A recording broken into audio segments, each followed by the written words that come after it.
Hace bien poco me llegó un mensaje pues, de uno de estos loquitos que confunden el cruifismo con el catenaccio. Y me decía básicamente que el cruifismo se puede jugar jugando al catenaccio, que porque la traducción de catenaccio es cadena. Efectivamente, mi amigo. Y se le llamaba estilo de cadena, porque en esas épocas recordarán que el fuera de lugar era una cosa diferente. Y había muchos equipos italianos, el Milan, que jugaban todos en línea para hacer la trampa del fuera de juego. Y pues básicamente por eso se le llamaba la cadena, sí, porque eran todos una línea que avanzaban en conjunto. Después del concepto de catenaccio se volvió más a estar una cadena encadenada, ¿no? Hacer todos amarrados atrás, dar el pelotazo, jugar muy ríspido, jugar muy rudo, correr mucho, esforzarse mucho. Y que Dios nos ampare, porque talento no tenemos demasiado, pero camorreros, podemos cambiar a 5 jugadores, bueno, en ese entonces 3 porque eran los cambios permitidos, y que cada uno se saque una nueva amarilla. Entonces era un fútbol completamente diferente. Y hoy, precisamente, hablando del concepto de cadena y de las líneas, quiero hacer este video explicándoles qué funciona de la alineación de Pep Guardiola, qué cosas no funcionan con la nueva alineación que ha estado poniendo Pep Guardiola en la ausencia de Rodri, que afortunadamente ya volvió, y por qué es tan importante que Xavi Hernández encuentre una vuelta diferente al famoso cuadrado que utiliza en el centro del campo.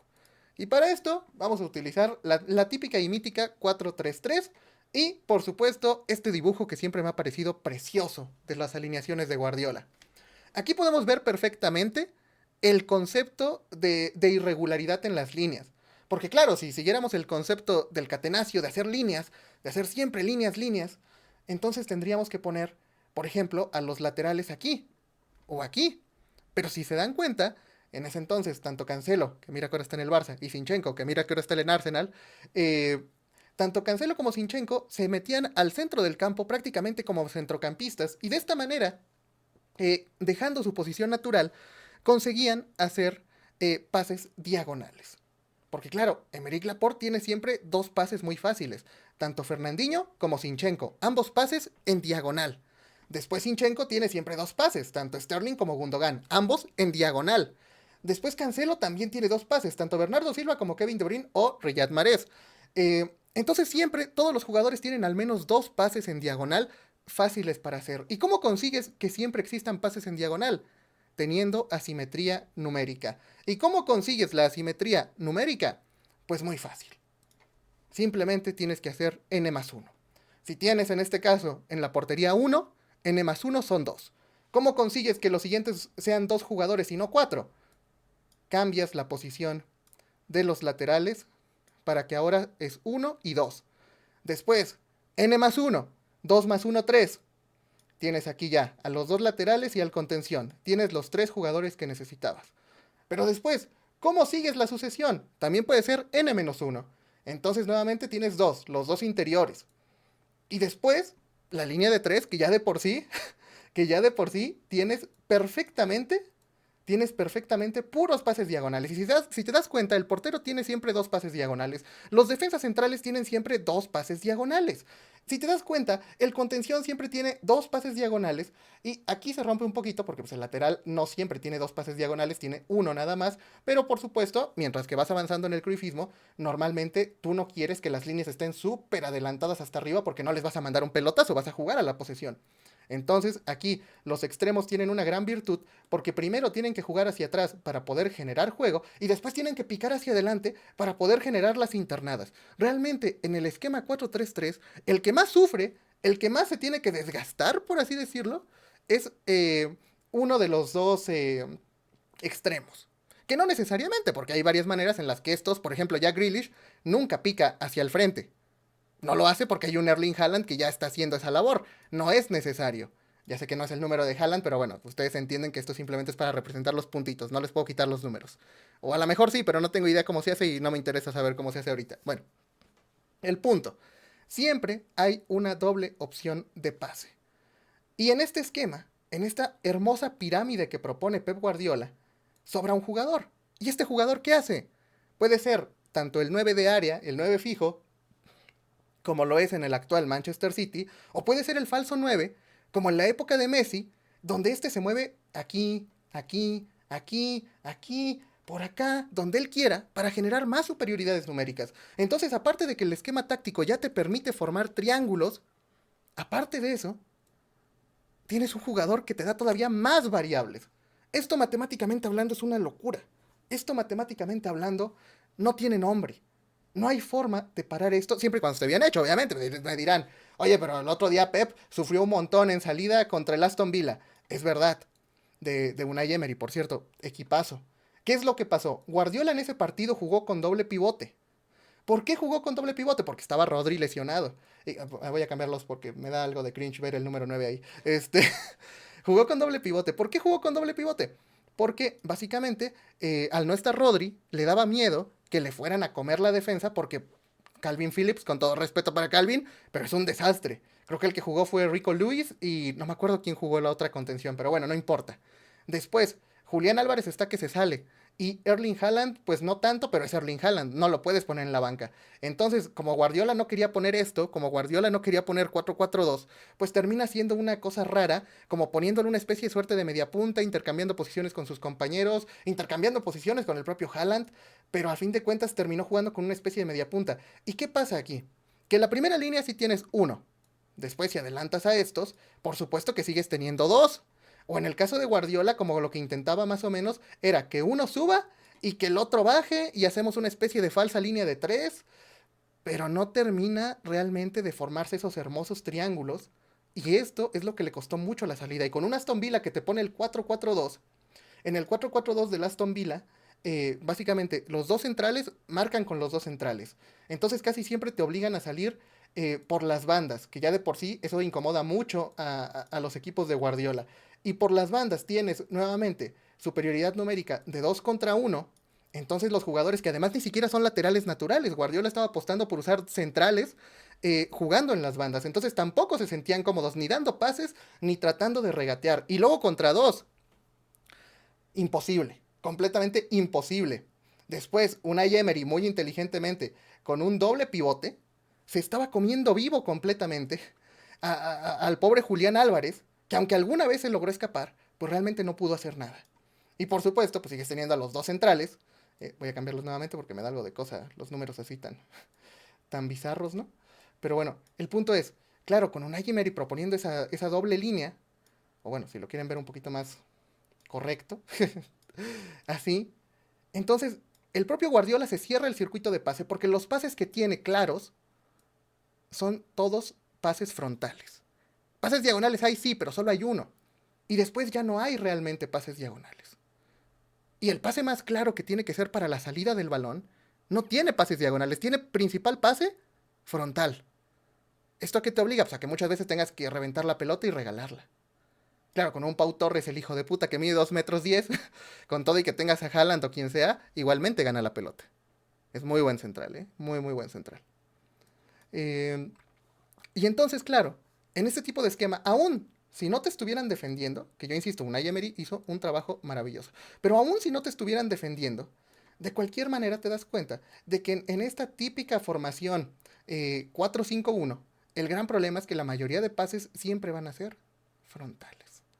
Y sí, ya empiezas a tener triángulos un poquito aquí arriba, pero otra vez, el media punta, pase frontal. Y esto es lo que mata completamente el cruyffismo, porque cuando alguien defiende, quien sea, a lo mejor no puede tapar el pase a un costado porque es un pase en diagonal, pero sí puede tapar un pase frontal. Y te está quitando posibilidades sin tener que moverse. Quedándose completamente estático ya te está bloqueando un pase. Y en cambio, ¿qué pasa? Cuando tenías antes, bueno, voy a quitar jugadores acá simplemente para que no estorbe. Cuando tenías esto, pasa que por más que se ponga central, el único pase que te está estorbando es el de aquí. Pero no te está estorbando los pases cortos. Y entonces en pases cortos puedes triangular perfectamente. Esa es la importancia de abrir las diagonales. Porque el jugador estando de frente no puede andar volteando a cada 10 segundos porque si está volteando lo van a regatear. Tiene que estar viendo el balón. Y por lo tanto no puede cubrir las diagonales. Esta es la importancia de saber salir. ¿Y qué pasa con Xavi? Con Xavi tenemos en teoría la 4-3-3. Digo en teoría porque realmente no es 4-3-3. Es 4-2-3-1. Tienes al doble pivote con Gundogan y con Frenkie de Jong. Tienes a Pedri jugando una especie de media punta, segundo delantero rarísima. Tienes a Joao Félix y tienes a Rafinha o Lamine Yamal o el que sea, ¿no? ¿Qué es lo que pasa? En principio esto ya de por sí tiene el problema del doble pivote, que nuevamente los pases en salida son pases frontales. Pero, y que obviamente también tiene el problema de que Pedri solo tiene el pase hacia adelante, que es nuevamente con el 9. Pero hay otro gran problema, porque el Barcelona realmente no juega así. Lo que hace es que Pedri se recorre unos metros, Joao Félix se recorre, después tienes a Alex Valde, que se mete ahí como en la banda, después tienes a Jules Koundé, que es un falso lateral que al final termina siendo central, después tienes aquí a Rafinha, que se termina abriendo espantosamente hacia la otra banda, y aquí se produce el famoso cuadrado.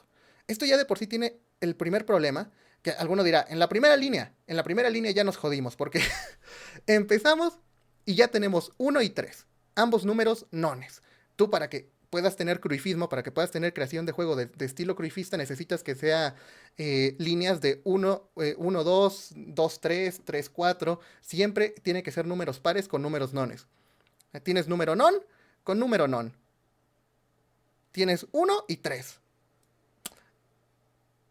Aquí, aunque hay un pase diagonal y otro, también tienes este espantoso pase frontal, que esto es lo que no quieres en el cruifismo, no quieres ser frontal, quieres ser semilateral, quieres hacer este tipo de rupturas creando triángulos. Aquí esto no crea un triángulo, esto genera una línea y esto rompe completamente desde la misma salida del balón el concepto. Después con el doble pivote sí que funciona, porque aquí sí puedes armar nuevamente los triángulos a partir de la primera línea, pero aquí vuelve a ser grave, porque entonces la conexión de tus mediocentros de contención con tus mediapuntas es un pase frontal, un pase muy fácil de ver, un pase que hace que las defensas que se cierran por dentro lo tengan muy sencillo.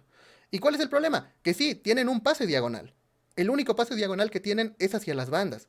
¿Qué es lo que peca tanto el Barça de Xavi? Que solo sabe mandar centros. ¿Por qué manda centros? Porque siempre Alex Valde, al final, como el pase hacia el frente a Pedri o a Joao Félix, no lo puedes dar porque es un pase demasiado fácil de interceptar, pues tienes que abrir siempre hacia las bandas porque es el único pase abierto que tienes. Y aquí se jodió la cosa, porque la única cosa que puedes hacer aquí en la banda es mandar una pedrada al área. Para que esto funcionara, necesitarías que algún otro jugador apoye en las bandas o que alguien rompa aquí el esquema, que uno se quede solo en la contención y que el otro rompa hacia adelante para tratar de generar triángulos. Pero el mismo esquema corrompe esta situación. El mismo esquema hace difícil esta situación. Y por eso es que hay muy pocos pases filtrados. Por eso es que hay muy poco juego por dentro en este Barcelona. Porque simplemente no puede haber. Simplemente si intentas jugar por dentro, te encuentras con el cochino cuadrado que son puros pases o horizontales sin ningún tipo de sentido o demasiado verticales que son muy fáciles de detener. Y que el único pase realmente abierto que tienes de estilo cruifista es para las bandas. Perdón, pero pues si el último pase, si el pase final para acabar la jugada va a ser hacia las bandas, adivina qué. La única jugada que te queda es una pedrada al área. Por eso es que Guardiola en aquel partido con el doble pivote sufrió tanto, porque Guardiola no le sirve jugar con doble pivote. No le ayuda, no le beneficia en nada. Por eso el Aston Villa le dejó solamente chutar 2 veces. En todo el partido, ninguna puerta. El número más bajo en toda la carrera de Pep Guardiola. Mira si no será una cosa de escándalo. El mismísimo Pep Guardiola no le pudo hacer ocasiones a Unai Emery. Insisto, por una defensa maravillosa y bien planteada por parte de Unai. Pero, en parte también autosaboteado por haber usado un doble pivote. ¿Se puede usar el doble pivote para jugar un juego de un estilo cruifista? Insisto, sí, siempre y cuando uno de los jugadores abandone el doble pivote en ofensiva para tener más libertades de juego. Pero con Xavi, muchas veces los jugadores juegan a rajatabla donde los pusieron y no se genera más que ese cochino pase a las bandas. Este es el gran problema que tiene el Barça de Xavi y que tuvo últimamente Pep Guardiola. Este es uno de los principales problemas. No es el único. Yo sé que también los jugadores no siempre tienen el nivel, se tardan un tiempo en adaptarse a las instrucciones, lo entiendo perfectamente. Pero esta alineación de Xavi es la misma que usaba en Arabia Saudita. No, en Qatar, ¿no? Ajá, porque no es lo mismo. Sí, perdón, ya estaba yo patinando ahí. Esta es la misma alineación que usó en el Al Saad, con la que quedó eliminado contra el Monterrey. Contra el Monterrey de México. ¿Por qué? Porque por culpa de este doble pivote no tenía profundidad y lo agarraron al contragolpe. Tan simple como eso. Otra cosa que los jugadores que se quedan aquí en banda normalmente les va a costar mucho regresar porque tiene que hacer un enorme recorrido. Y Rafinha, en este esquema, tiene que jugar casi de carrilero. Y como no se le da muy bien la defensa, y aparte lo quemas corriendo a defender, después cuando quieres que ataque, cuando quieres que regatee, pues llega sin piernas. Llega completamente sin piernas. A Alex Valde no le ha pesado tanto, porque es más joven, pero tarde o temprano le va a terminar pesando. Ahora, si estos jugadores de aquí de las bandas fueran más de filtrar el balón, a lo mejor habría más ocasiones. Pero el problema es que, claro, si el que llega a la línea final es Alex Valde, ¿qué va a hacer? Filtrar el balón. No es Pedri. No es Pedri. No te va a filtrar el balón desde aquí. Va a tratar de pegar un centro. Rafinha no es Pedri. A lo mucho se meterá enfrente de la defensa para tratar de chutar en diagonal, que está muy bien. Al menos te da una variante más por el centro. Pero, de cualquier manera, no va a filtrar el balón. Y ese es el gran problema táctico que yo encuentro en la formación de Xavi. Puede haber muchos más, no lo dudo. Pero si ya nos dijeron cómo hay que jugar, ¿para qué reinventar la rueda? Es una cuestión matemática. Las matemáticas, a diferencia de los estilos que sí pueden cambiar, como lo decía yo en el video anterior, las matemáticas no tienen tantas variables. O bueno, sí, si nos vamos a probabilidad y esas cosas, ¿no? Pero las matemáticas, en un concepto básico de tener el 2 para uno no van a cambiar. Y aquí es donde se puede aprovechar.